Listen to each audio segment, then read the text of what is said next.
こんにちは。お元気ですか？今日は7月11日の土曜日ですね。もう毎日暑いですね。もうすっかり夏っていう感じになってしまいました。なんかすごく暑くなってきて、めっちゃもう夏だなって思ってる毎日なんですけど、そこで一個しまったって思うことがあって、私ちょっと前にね、5月ぐらいにね、冷蔵庫の調子が微妙だから、ちょっと買い替えたいなっていう話をしてたと思うんですよね。それで、よし、買い替えようっていう気持ちがその時は固まって、なんとなくこう、6月上旬ぐらいに、実際に買おうかなっていうふうに思ってたんですよ。でもなんやかんや気分が乗らないとか、仕事がうわとか、そんなことをやってるうちに、もう気づいたら7月11日、そしてもう真夏になってしまうっていう感じになって、まあ真夏だから冷蔵庫を買い替えにくいとかそういうことじゃないんですけども、あの私いつもコーヒーを飲んでて、あのえっとねある程度こう焙煎日から日数が経ったら冷凍するようにしてるんですね。小分けにして1杯分にだいたい 15g で分けることが多いんですけど、それでね、この前ね、200g を3袋なんで 600g ほどコーヒー買ったんですよね。それでこう飲んでたんですけども、そろそろねこう冷凍しなきゃっていう感じで冷凍したんですけども、結構ね量がなかなかいい量になっちゃって、冷蔵庫の中に結構今冷凍のコーヒー豆がたくさん入ってるんですよ。でそれ結構な量だから飲み切るまでそこそこかかると思うんですけれども、さらにちょっとねその3袋買ったやつが結構焙煎が深めだったんで、ちょっと別途ねまたもうちょっと焙煎度が浅いやつを飲み切る前にね買いたいなって思ってるんですよ。そうするとコーヒーのこのストック、冷凍庫のストックがねまた多分増えちゃうと思うんですよね。でこの状態で冷蔵庫を買い替えると、その古い冷蔵庫と新しい冷蔵庫をこの納品してこうスイッチする時にというか、切り替える時に一回全部中の食品出さなきゃなんないじゃないですか。で古い冷蔵庫持ってってもらって、新しい冷蔵庫設置してスイッチ入れて、中が冷えるまでちょっと時間かかると思うんで、その時間の間にすごい冷凍してあるコーヒー豆が一回常温に戻っちゃったら、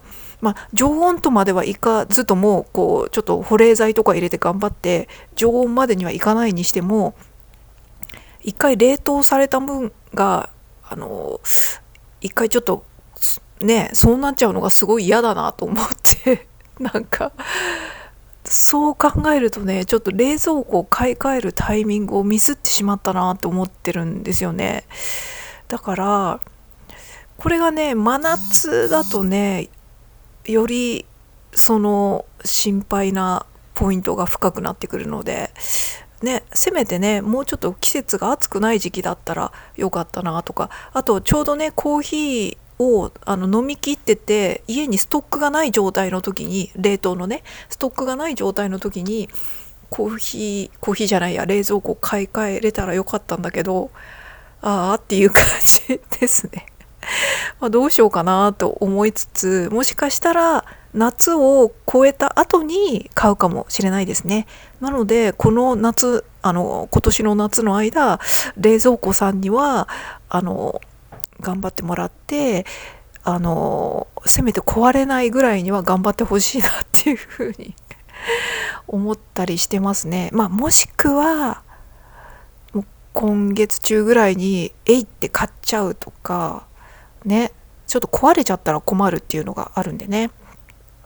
あとね冷蔵庫多分古くなってくると電気代も新品の時よりも多分かかるような気がするんですよね。そういうのも考えるとなるべく買い替えを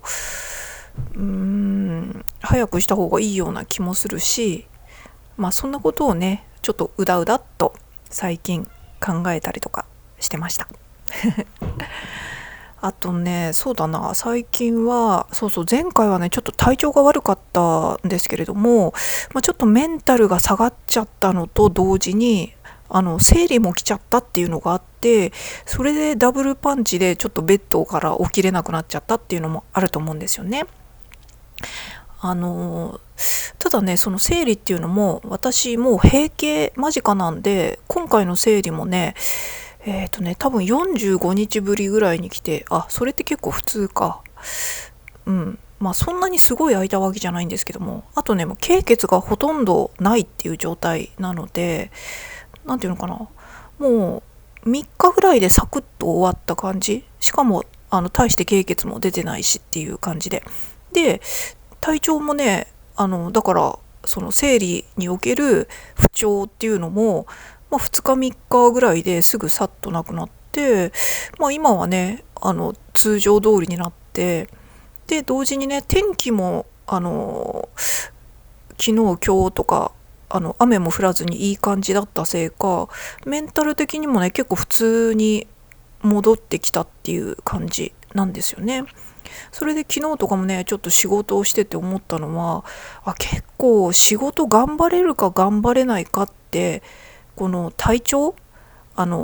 メンタルもフィジカルも両方混ぜこぜのトータルの体調、その体調がいい悪いで結構仕事の量できるできないっていうのが違うもんだなぁなんて、当たり前っちゃ当たり前なんですけど、すごく感じましたね。昨日とかね仕事始めて2時間ぐらい集中してノンストップでガーってできたりしたんですよね。でもその数日前のちょっと体調悪かった時とかは20分とかしたらもうダメだ頑張れないみたいな感じで、もうバタッとノートパソコンをパタって閉じてすぐ横のベッドにゴローンってなったりとかしたんですけど、なんかその時やっぱね、なんか私ダメだ全然頑張れないじゃんとか思ったけど、すごい無理すれば頑張れるレベルだったんですけど、そんなのももうやだ頑張りたくないみたいな感じでふてくされて寝てたんですけど、でもね昨日とか体調が結構良かった時にやったら普通に2時間ぐらいできたんで、傍から見て結果だけ見ると2時間も集中して頑張ったっていうと、すごく頑張ったね偉いねっていう、自分ちゃんとできたっていう感じですけれども、20分どうにか頑張り通してでもダメだったっていう風に寝っ転がった自分の方が結果としては全然ダメなんだけど、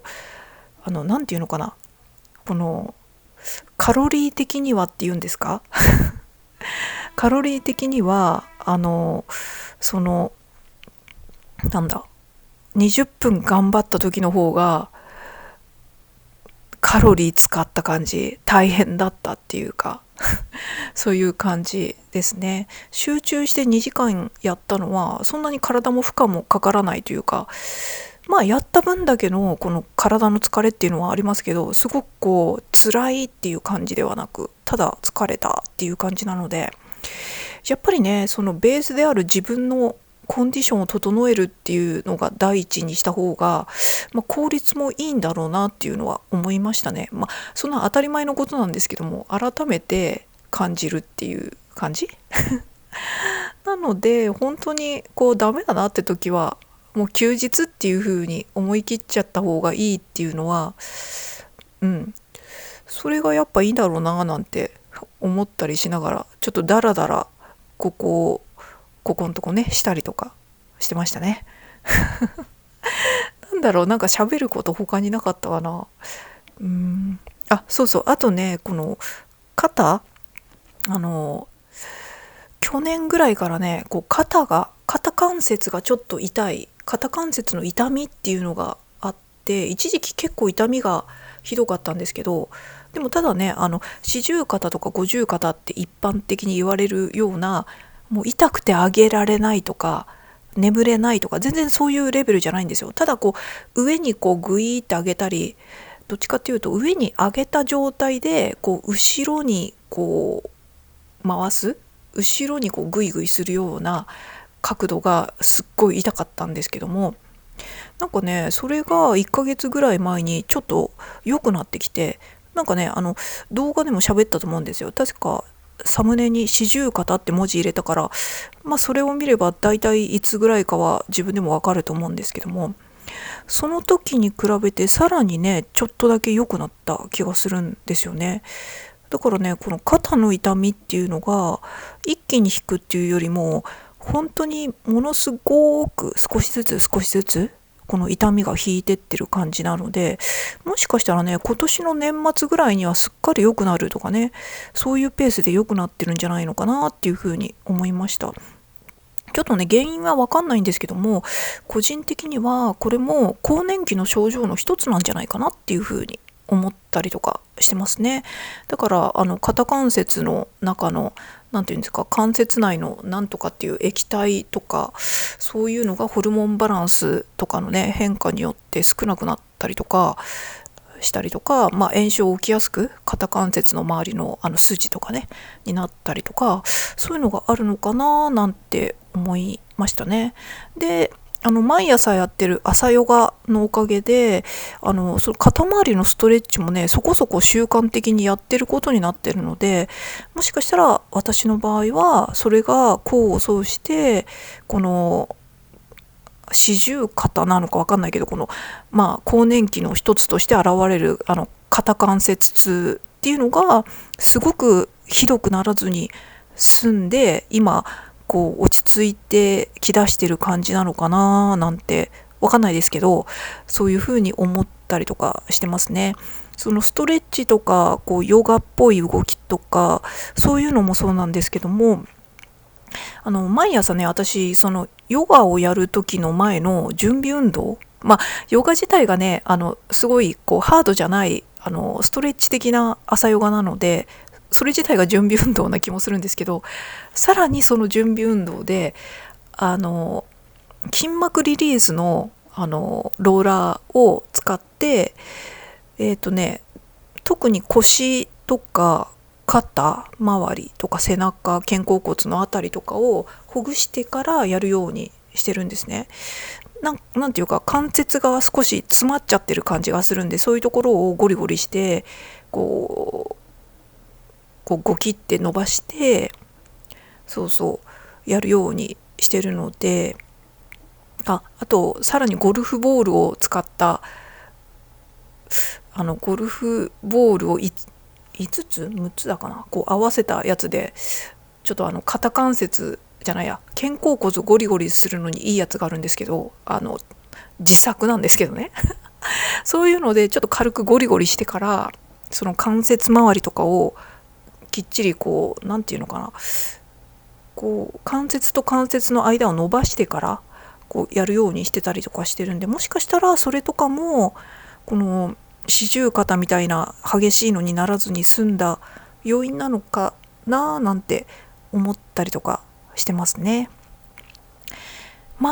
こうやっぱりいわゆる更年期っていう時期になったタイミングと同時に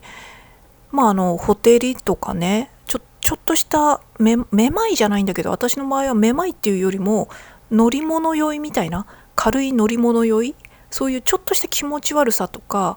あとこうお料理してる時とかこう視線をこっち見てあっち見てそっち見てみたいなパッパッパッパっていろいろ映したりするじゃないですか。その時若干気持ち悪いなっていう風に酔うみたいにね、自分の視線で酔うっていうのがちょっとおもろいなって思ったりするんですけど、なんかそんな風になったりとかすることもちらっとあったりとかして、かすかになんですけども、だから本当にこれもねこういわゆる更年期の自律神経が乱れてるあれなんだろうななんて思ったりして、ちょっと興味深いなって思えるくらいの軽さなので、日常生活にね特別無理をしなければ、全然問題ないみたいなくらいのレベルなのでね、そんな気にしてはいないんですけども、本当にねこの更年期の症状と一緒にねこういう体って変化してきたんだななんて思ったりしてます。でまだ閉経までは行ってないんで、いわゆるちょっと不安定な更年期と言われる時期は続くと思うんですけども、やっぱり生理が乱れてきて、もうすぐ閉経になるかもって思ったくらいから、いわゆる更年期的な症状もちらほらといきなりじゃなくて徐々に徐々に出てきたっていう感じなので、そうそう、だからね、私も今49歳なんですけれども、なんとなくイメージ的に52歳ぐらいまでにはこう緩やかにこういうのって終わっていくんじゃないのかなっていうふうに思ったりしてますね。だから自分がね、そういうふうに体がすでにこう少しこう終わりに向けて変化していくっていう状況っていうかフェーズに入ったっていうことにね、なんか感慨深いものを感じますね。切ないとか悲しいとかね、なんかそういうのもなくはないんですけども、なんていうのかな、ちょっとね、この人生が、体がこう後半に向けてこう変化してきているっていう、このいわゆるエンドがね想像できるような位置まで来たことに感慨深くもあり、若さっていうところから離れてしまったっていう寂しさもあるんですけども、ただそれ以上に何て言うのかな、少しほっとしてるんですよね。なんていうか、この若い時期っていうのは体ももちろん元気なわけでエネルギーもたくさん出るし、体だってこう鍛えたりとかすればその分もちろん今もだけど鍛えた分だけ強くなって、頑張れば頑張るだけこうさらにこうもっと頑張れるっていう、こうどんどん頑張れる時期で、新しいことにもチャレンジもできるし失敗もできるし、こう傷つくことも失敗も恐れずに突き進めみたいな、逆にそれができるのは今だけだっていうのと、あとそれに対する情熱というかね、エネルギーがやっぱり湧いてきやすい時期だと思うんですよね。これってやっぱこう生物学的にというかね、普通にこう当然そういう時期だと思うんですね、動物として。だからその期間は頑張ったし、その頑張れる時にその周りの環境だったりとか運だったりとかそういうのでこうとても苦しいこととか苦しみ抜くこととかあるじゃないですか。もしかしたらあんまない人もいたかもしれないですけどやっぱりね、そういうなんて言うんだろう、あの時はこう長い人生の中でその時頑張んなきゃなんかこうできないことっていうのがあるので、なんかやらなければならないってわけじゃないんですけど、そういう時期を過ぎてもう体自体が少し衰えに入ってきていて、とにかくめっちゃ頑張ろうみたいな、そういうのしなくてもいいなっていう時期に入ったことに、ちょっとなんだろうな、こう許しが自分の中で自分に対して許しが生まれるというかそうやったら体壊れたりメンタル壊すっていうかね、もうそんな丈夫じゃない体がねフェーズに入ってきたしみたいな。だからね、そこが免罪符になってというかねちょっとホッとしてるっていうのがあるんですよね。もうそんなに頑張んなくていいんだっていうかね、そもそも限界まで頑張ったら壊れるしみたいな。だからそれは正解ではない、やるべきではないっていうことが免罪符になって、こうちょっとねこうアクセルをベタ踏みしなくてもいいというかね、ベタ踏みしてはいけないし、逆にちゃんとこう効率よくというかね、こう勝率を考えながら頭で考えて、時には休むことも正義でっていう風にやってもいいんだよっていうか、それしなきゃダメでしょっていうのがホッとしてるもうそこで変に苦しみ抜いて頑張らなくてもいいんだみたいなところにホッとしてるみたいな。で、なんていうのかな、決して自分もねこう若い頃から今までいろいろうまくいったとか、うまくいったこととか達成できたこともあるし、達成できなかったこともあるし、あのあのなんていうのかな、ちょっともなんていうか、やりきれないこととかね、なんか神様とかいないけど、神様に電話してクソ汚い言葉を吐き散らしたいような気分にも結構なったし、なんかね、だからなんていうのかな、だから私は私のレベルで精一杯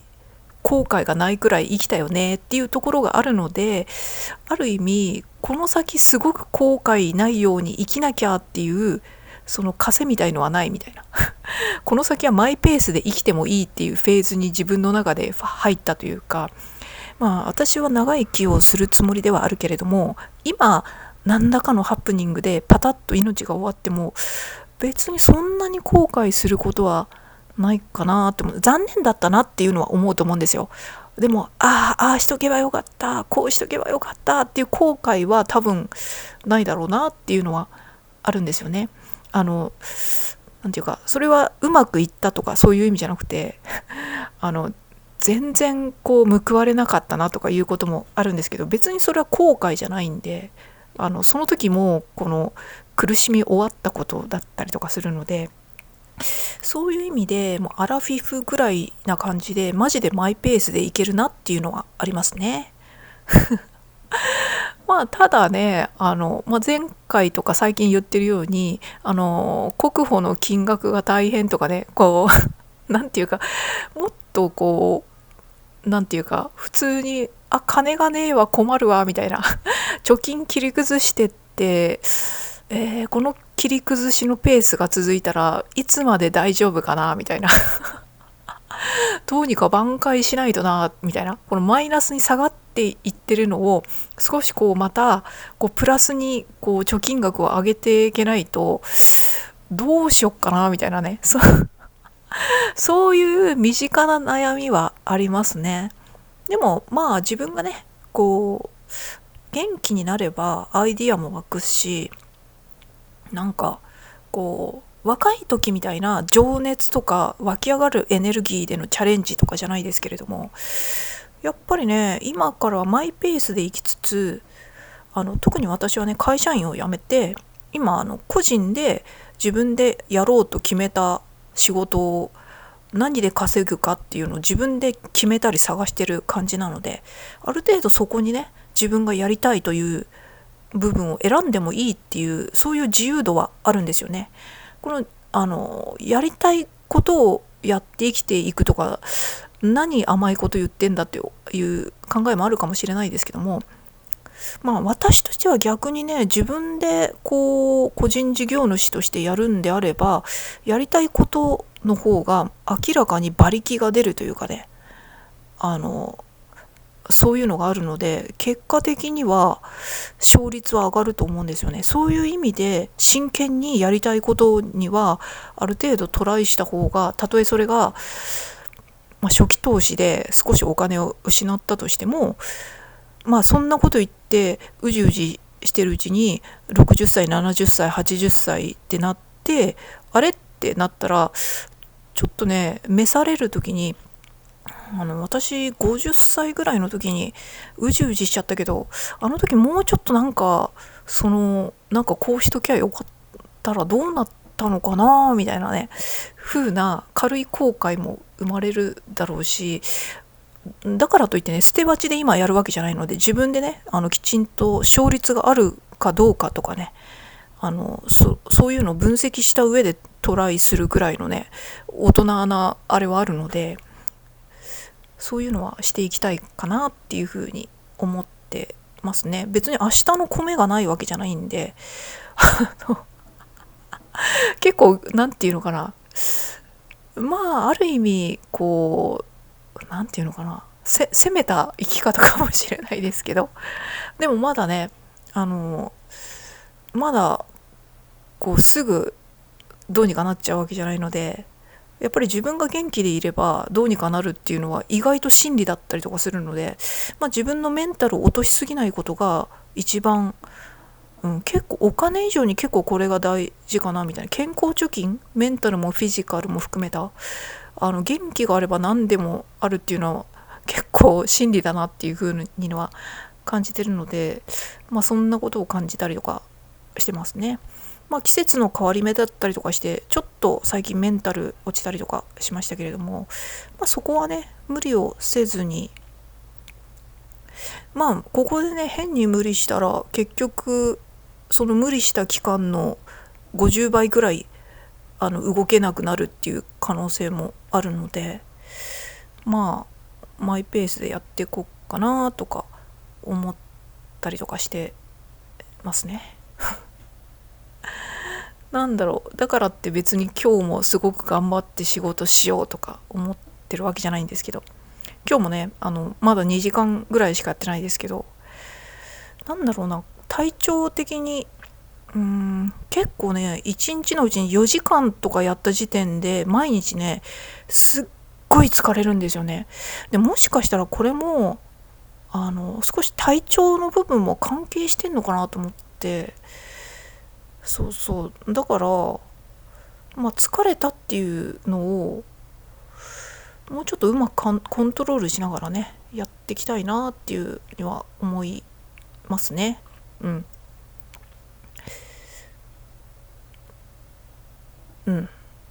なんか何喋ったらいいのかちょっとよく分かんなくなっちゃったんで、暑いのでね体調を気をつけて、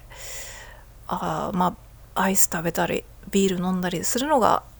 ちょっと楽しい時期にもなってきたので、ちょっと私一昨日ね久々にビール飲んじゃったんですよね。ちょっとメンタルがね一回落ちて回復はしてないけどちょっとまだむやむやっていう気分だったんで、なんか一回ちょっとビール飲んじゃえと思ってビール飲んだりとかしてでふて寝とかしてましたね。たまにビールとか飲むと美味しいですよね。ということでそれではまた。